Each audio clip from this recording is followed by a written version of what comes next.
சகோதரர்களுக்கும் எல்லாருக்குமே யார் தான் வேல்யூனா, அத்தனை பெரிய பதவியில் அநேகர் இருந்தாலும் வார்த்தை உடையவன், தரிசனம் உடையவன் தான் அத்தனை பேருக்கு வேல்யூவா நிற்கிறான். ஹல்லேலூயா.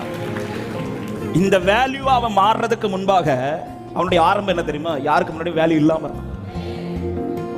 அவன் வார்த்தையுடையவன் ஆரம்பத்தில் வேல்யூ இல்லாம இருப்பான். ஆனா அவனுக்கு ஒரு முடிவு இருக்கு. அத்தனை பேருக்கு முன்பாக வேல்யூவா மாத்துவார். நம்புறவங்க மாத்திரம் நல்ல கைகளை தட்டி ஹல்லேலூயா. ஆமென், ஆமென். இந்த வேல்யூவா மாறுறதுக்கு யோசேப்பு அப்படி என்ன செய்தார்னு கேட்டா ஒரே வார்த்தை, காத்திருக்கிறான். அவருடைய வார்த்தை நிறைவேற மட்டும் அவருடைய வசனம் அவனை புடமிட்டு கொண்டிருந்தது. புடமிட யோசேப்பு அவசரப்படவில்லை. யோசேப்பு காத்திருக்கிறான். என தரிசனமுடைய ஒரு தேவ பிள்ளை, வார்த்தையுடைய ஒரு தேவ பிள்ளை புரிஞ்சுக்கணும்.